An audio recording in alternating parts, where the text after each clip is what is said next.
La chanteuse Dani a donc tiré sa révérence. À 77 ans, la célèbre chanteuse s'est éteinte dans la nuit du 18 au 19 juillet, comme l'a révélé sa production dans un communiqué officiel.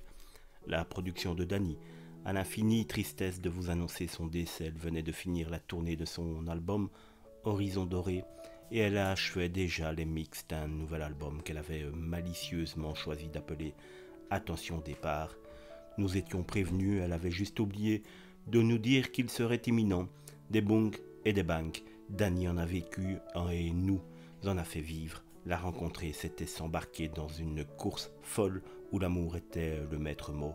Rien n'était plus important pour elle que de crier, chanter, être entourée de ceux qu'elle aime. Classe jusqu'au bout de sa vie, le public qui a eu la chance de la voir durant ses derniers concerts s'en souvient avec émotion. Si Dani a inspiré tant d'artistes, photographes, cinéastes, paroliers, compositeurs, metteurs en scène, c'est qu'elle était en souffle d'une vie puissante, une nature entière débordante d'amour et d'énergie, peut-on lire dans un communiqué rempli de tristesse, mais surtout un superbe hommage.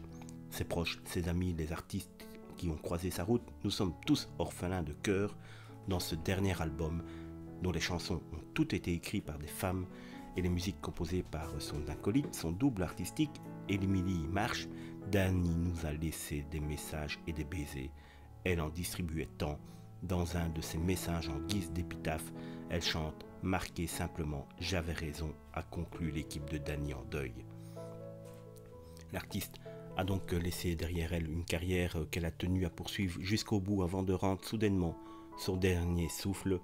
Son manager, le manager de Dani donc, Lambert Boudier, a ainsi révélé à l'AFP qu'elle est décédée des suites d'un malaise cardiaque dans la région de Tours où elle habitait.